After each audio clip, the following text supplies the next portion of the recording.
जिथं महात्यागी बाबा जिंदेजी ही एका भगवंताची प्रार्थना, जागा आपण बाहेरही घेऊ शकतो. 3 करोड रुपयामध्ये जागा आपल्याला गावाच्या बाहेर खूप मोठी जागा भेटते, पण तिथं घेण्यात काही अर्थ आहे? आज आम्ही बघतो, जेव्हा सेवक परमेश्वराच्या दर्शनाला येतो तर त्याला गाडी ठेवण्यासाठी अडचण होते.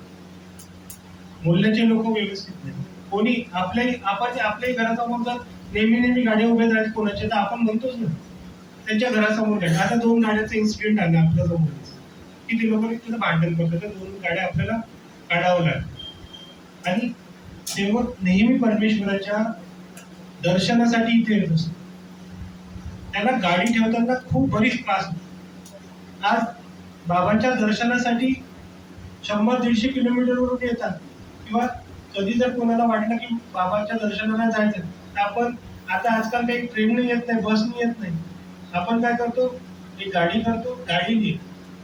आता ही गाडी ठेवायची गोलबा चौकात जागा नाही, खूप गजबजलेला एरिया, त्याच्यामध्ये बाजूला मुसलमान लोक जे कधी त्रास देऊ शकतो. तुम्ही कधी आले सर, कोणाला अनुभव घडलाही असेल की तुम्ही गाडी पार्क केली, तुम्हाला कोणतरी काहीतरी केलं.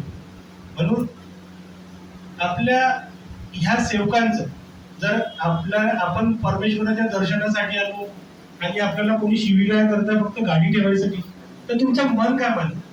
तुमचं परमेश्वराबद्दल मन लागल का? या त्याला मध्ये शिव्या दिली, तेच डोक्यात नाही.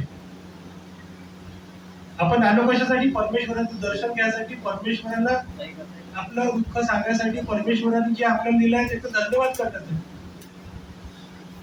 तर ती जागा आपली जर पार्किंगसाठी झाली म्हणजे झालीच, भले खर्च झाला आपल्यावर होते, पण ते परमेश्वराच्या रूपानं कमी म्हणजे नाहीसही होऊन जाईल.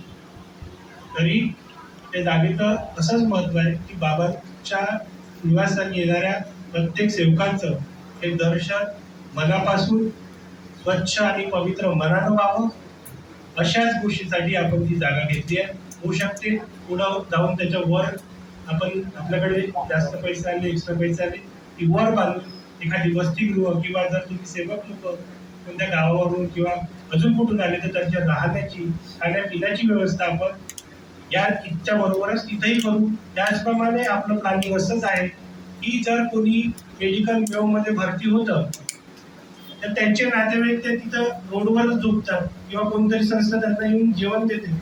असं न करता ते तिथं हे उपचार घेईल, त्यांचे नातेवाईक आपल्या इथं आपल्या बिल्डिंग मध्ये थांबतील, आताही थांबू शकतात.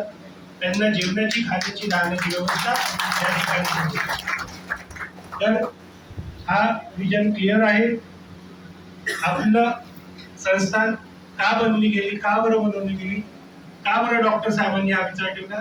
डॉक्टर साहेबांनी या विचारासाठी सेवकांचं कसं काय होईल, सेवकांना कशा प्रकारे परमेश्वराचे दर्शन घेता येईल, त्याला परमेश्वराची कशी प्रचिती येईल, यासाठीच निवासस्थान उगमस्थान संस्थांची निर्मिती झाली आहे.